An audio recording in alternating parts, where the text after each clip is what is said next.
Thank you very much. Thank you for being here with me today. I want to start with a story. It was 2024, and I stumbled upon a video on YouTube from an indie developer from here, from Berlin, actually. Maybe he's hearing us. This was kind of a video game. All these were non-playable characters. And this developer built this, and he gave each of those characters an AI, a different model, Llama, Gemini, GPT, but it had a trick. This was the ticket person was supposed to figure out who was the imposter within those characters. One of those was a human. We call this in the jargon reverse Turing test. The Turing test is what you use to verify whether an AI or a robot is a human or not. And this is what you use to verify whether a human is actually a human. So this was a game, and they started asking questions themselves. You could be Cleopatra, you could be Aristotle, you could be Genghis Khan, and then if you get caught, that's when you lose the game. You were supposed to pass as an actual AI. And then I thought, this is pretty interesting. What if we could use it in the financial sector? What if we could use something like this for something more useful than a video game? Don't get me wrong, video games are super useful. So then we built it. And just a few months later, I was presenting this with a MetaQuest device where we had an actual video game with avatars, and each of those avatars were linked to the unique knowledge bases of our company. One was a credit analyst, one was an economist, a news analyst, a business intelligence expert, an ESG expert. This was a company in the financial sector. And I had my MetaQuest device, and all these agents were there in the public, and I would ask them questions like, how is NVIDIA doing today? What are the blue chip companies that are trading properly today? How would I balance my portfolio? And guess what? It was amazing. It worked incredibly well. It was not a reverse Turing test anymore. It was a collection of agents talking to each other, contradicting each other based on what I told them to think and based on the expertise that my company had back then. So this made me think, what if we could bring these systems into the board, into any meeting, any session? You're working with your peers, you're working with your people, you're making a huge decision for your company or the things that you're developing, and you have those systems, agents, a collection of them, just whispering into your ear and telling you, hey, remember this thing, remember this detail, what about this other data point that otherwise would have been impossible to figure out? So this is the future, scratch that, the present of agents. My name is Sergio. I am the Chief Technical Officer at Cloudera, and we build these things. Now, what I want to talk to you about today is how we have been evolving from the early days of generative AI. Right? We were all there back when ChatGPT came out. Sure, we had LLMs for a little bit of time, but it was only when OpenAI released this that it became truly global, and everyone jumped in the bandwagon of that. Now, we all started experimenting, and that video is one example of that. How do you use this to create chatbots, to create little agents, to improve your customer support systems? But now it is, especially in 2024, when we moved these systems into production. And now we see many, many enterprises running full GenAI systems in production, but with some risks. And it's 2025 when we are asking ourselves, how do we move these collections of multi-agent simulation into the battlefield, into the day-to-day? So that's what we're going to be talking about today. Now, let me start from the beginning. What is really an agent? Because it's not just a chatbot a la ChatGPT or Gemini that you use on a daily basis. It has to be a little bit more. It needs to have certain autonomy, agency, so the name. It needs to have reasoning capabilities. For that, you use the state-of-the-art LLMs. It needs to have storage and memory capabilities, and also good capacity to retrieve that memory, and the ability of accessing tools. I'm going to use an example here. If we all get a profit and loss statement or a balance sheet from any company, probably everyone here would be able to read that, right? It's written in plain English. It's numbers. We all humans who went through from primary school probably could read through that. Now, if I read that and the chief economist of a major bank reads the same thing, it's very likely we would get to different insights. Basically because I know nothing about economy, but that peer of mine would know a lot of things. What I'm trying to say is, for agents, it's not just about the data. It's also about the skills that you give to the data exactly in the same way that we have as humans when we study our degrees, go to college, and so on. And finally, you need to orchestrate them to collaborate. We humans work better when we act as a team, right? When we have a collection of different skills and expertise and we work together. With agents, it's the same thing. Instead of having one single LLM solution that does absolutely everything, you have a collection of agents that collaborate, like the way of the experiment that I showed you before. One agent is an expert on ESG considerations who contradicts an investment agent that only cares about returns of investment and capital expenditure. So if we think about agents, it's also important to classify them. Where do we use them and what for? So typically, and this is a pretty old framework that was made for robotics, actually. It's from 2005. But you can think about them as in sharing the workload with us, either extending our capabilities, imagine like exoskeletons that make us stronger, but also relieving part of our work, taking some of the most menial parts of our job. And as we move forward, trading the task from ourselves. It can be a backup, what we see with autonomous cars in California and other parts of the United States, but also us being the backup of the system. We see that in many factories. But what we see on the software agentic industry is a full replacement of many of the jobs that we have today, from customer support to software development. Now, we've been researching a lot about that in Cloudera. We just released a research report that we've been talking with many enterprises around, and the results are astounding. 87% of the enterprises believe that AI agents are critical, and they're going to be deploying them in the next year or two. We're not alone. Gartner and Microsoft are fully on board, and I'm sure you have seen a lot of those things. So how do you consolidate those two things, the risks, the challenges, the problems that you have on deploying this at the production level, on enterprise environment, with the promise of ROI? In fact, most companies believe that the ROI is not only twofold, but beyond on what we can achieve with agents. Half of the AI budgets are moving into purely agentic frameworks. What are the things that we need to cover then? On one hand, platform readiness. Remember, ChatGPT was from only a few years ago. So the industry is extremely immature, but moves as fast as it can be. In fact, anything that I can say today, it's probably going to be false tomorrow. The state-of-the-art models change, the orchestration frameworks change, the ecosystem changes. What doesn't change are two things: your data state and your skills. And finally, proper strategic direction in your company. Who's running this? Do you have a chief AI officer? Do you have an AI enablement officer that is actually running these programs and leveraging this for you? It's almost like we forgot our bases. Let me explain this. We have been doing machine learning for many years. And I'm sure many of you have been doing big data, data science, and so on. We had classical machine learning models for a long time. You may remember the supervised and supervised models, classifiers, and the likes. And we became really good at those. We had proper data governance. We had data lineage, data storage in the right place. So we put all things in order together. And then GenAI came in, and we took all the shortcuts.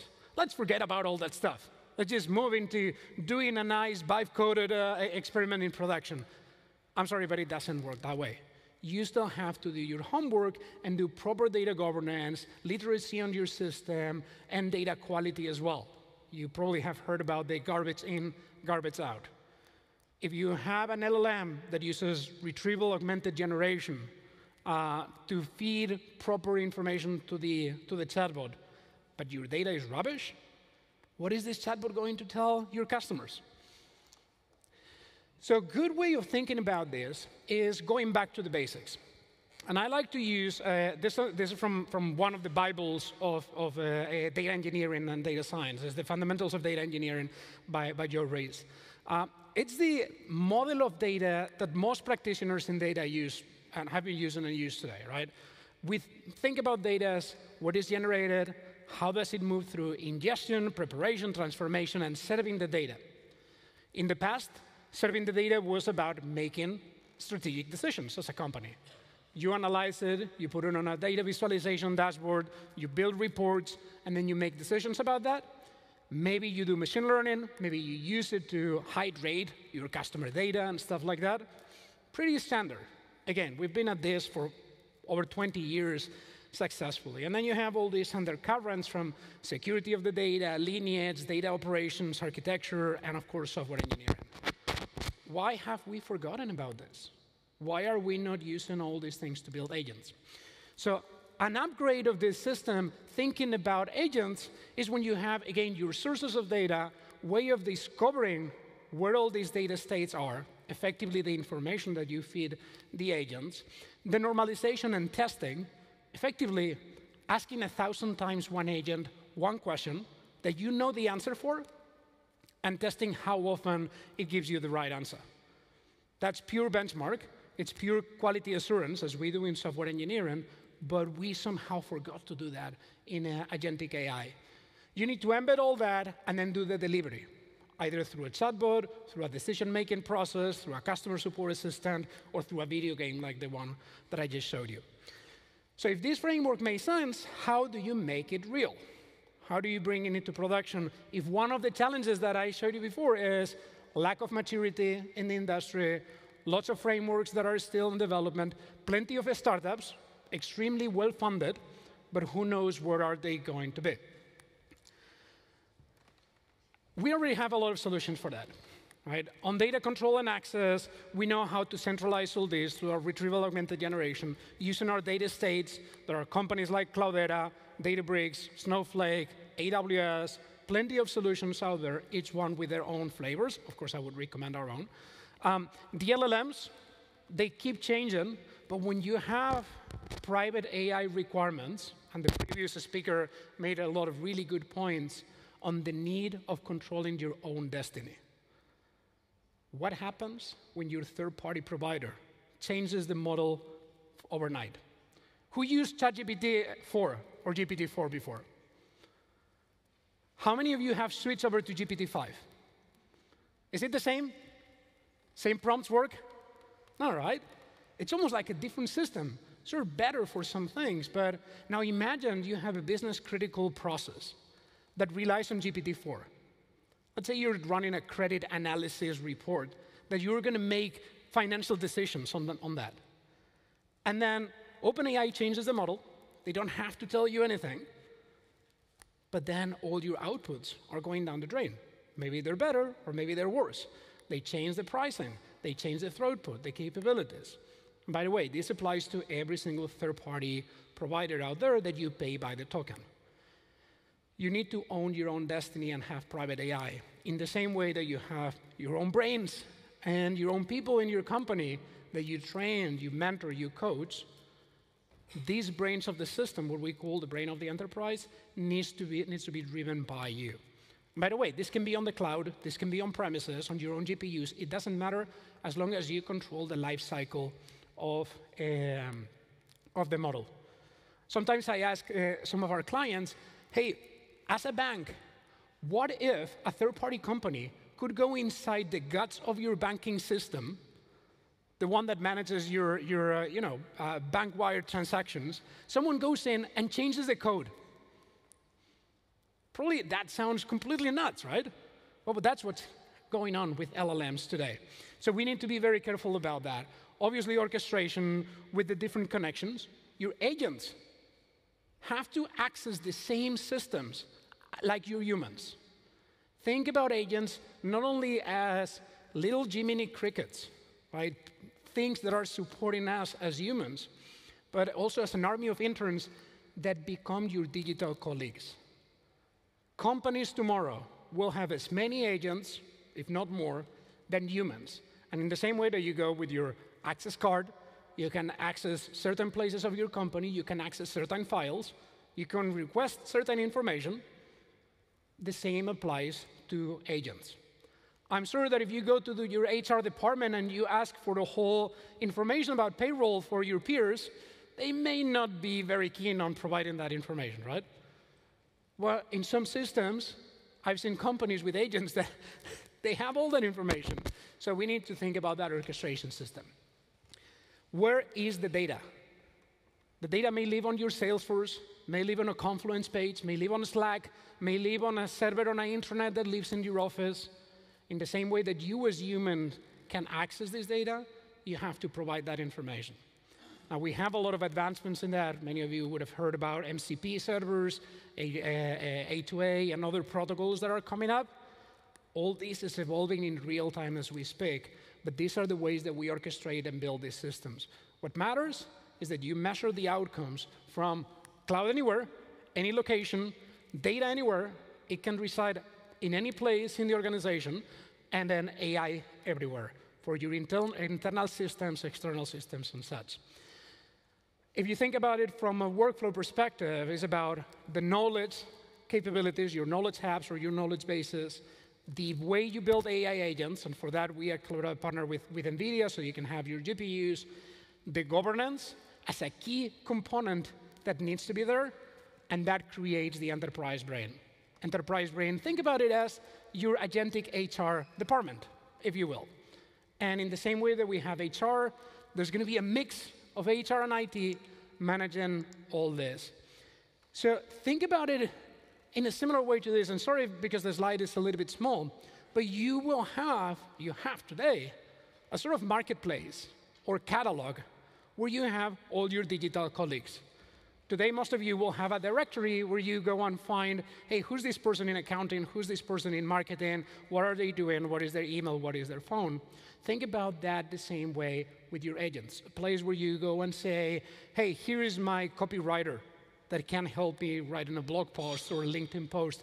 Who's my FP&A accounting partner that can help me with my budget for next year? And they will have access to the right content. They will know who you are and what you can access as well, and run independently in the system, because they also have different skills that you can provide them in your marketplace. A marketplace or catalog of skills, and a marketplace and catalog of Jiminy Crickets, little helpers, little interns that you spin up and get them to work for you in a minute. So almost, and I'm going to start wrapping up, it's a way of first deploy the AI applications, thinking about in which GPUs this is going to run, unify the customer-centric elements, and finally provide the consistent security and governance that you need for that. That is effectively what we provide at Cloudera, but the things that you need to figure out by yourself when you run this. We run this from a suite that we call Cloudera AI Studios, and it has the whole collection end-to-end where we have agentic studios. You can deploy the agents and put them on the marketplace, but you can also fine-tune and run your private LLMs. Again, whether it's on the cloud or on-premises, you need to control which models you run. Choose and make your pick. It doesn't matter. It can be a Mistral model. It can be Llama. It can be DeepSeek. That depends on what flavor you like, but you need to control the life cycle of that. And for that, there are plenty of tools and options out there. On Cloudera AI, we have that full life cycle with no code, low code, and integrated into the solution. Now, and I'm going to wrap up with this. Where are we going? Because the future is now, and it's both scary and amazing. I used to think I was born in the wrong generation. I was way too young to be part of the internet revolution when it was created. I was way too old to be in space exploration. But then I landed right in the middle of the AI and quantum computing revolution. And thanks to BigCon for putting together these two amazing fields. With agents, we're truly transforming in a bigger way than the Industrial Revolution what we are doing. Not only with hyper-automation of our operations, everywhere left and right, extreme decision-making, whether it's on the board meeting like the agents that I showed before, to customer experience. Who thinks that customer support is going to run the same way as yesterday or a few years ago? It's impossible. And we're only automating things. Imagine when we start reimagining it. Humans with an army of interns left and right, and ultra-personalization of the decisions that we make. Not anymore your Netflix recommendations, but true ultra-personalization that goes deeper into who you are. Software engineering, don't even get me started. We thought that we were safe, the software engineers, but those days are over. Now, any software engineer can be 10x. So to wrap up, and I know I'm 1 minute late, start small, build your little agents, build your POCs, but don't forget to think big. Right? The data governance, the data estates, and so on. Get your house in order. You need that data governance and those controls in place. Upskill your team. Make sure that every person in your company and around you and in your family is a kick-ass prompt engineer. Leverage platforms. Don't go by yourself. And monitor, measure, and iterate. Hope your journey into agentic AI goes smooth and safe. Thank you very much.